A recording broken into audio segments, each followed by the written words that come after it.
Ni hindi ya ukungwiri wa miaka 70 ya uruti wa wira wa ruhonge rwa waki wa nyumba rwa National Housing Corporation. Gikaro-ini giki nderetia ukinyaneru wa miaka iri ira kwa icigo-ini itiganite yekirirwo kuria thirikari irumite kini kuhurana na waki wa manyumba maria matahitukitio. And it's about time that all professionals should really step forward and be counted in fighting corruption. And does not require much. You just stick to your code of conduct. Be faithful when you are generating your BQs, when you are designing structures. Be faithful to the cause when you are supervising the construction or the coming up of those structures. Munene wa URUTI wira MUINGI FELIX KOSKEI atongoria hari uheani wa MUKANA MURURU kuri maabitha amwe ya kuhitukia miako riu akiuga makoretwo magikirira ungumania na MUTHIA makahitukia miako eno iria tagirire kuhitukio. The fight against corruption is in full gear with goodwill from the highest office in the land.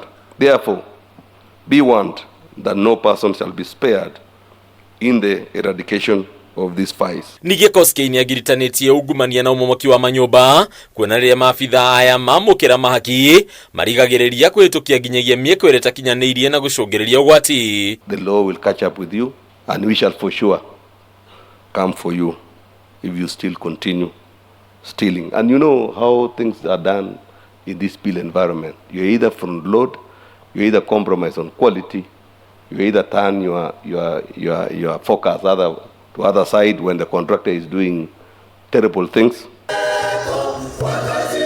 Kuona ruhonge rwa NHC ni rumwe rwa honge iria inyitite itemi inene harĩ gũkinyanĩria gĩtugĩ kĩa waki wa nyũmba cia arĩithi. Ministry ya mĩgũnda na waki ĩtongoretio nĩ Minister Alice Wahome nĩranire gũkorwo ĩrĩ gacĩra-inĩ karĩa kagĩrĩire gũtigĩrĩra ũndũ ũyũ nĩ wakinyanĩra. NHC is preparing itself for the big bite that they must take of the 300,000 units that we want to do as a country. Where 70% of our urban population lives in a house that is not decent.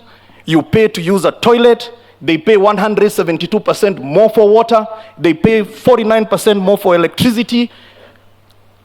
It is not fair. We have close to 103,000 units under construction and others under contracting.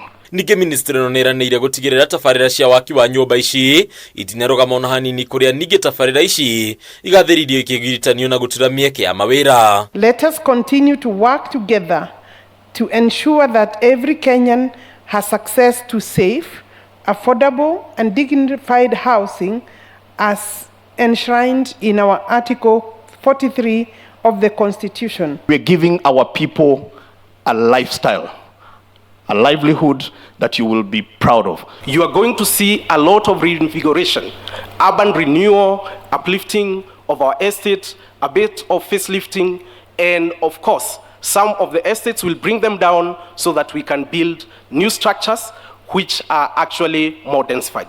Adunia Kabime TV, Thirikari Bataru wa Mwagi.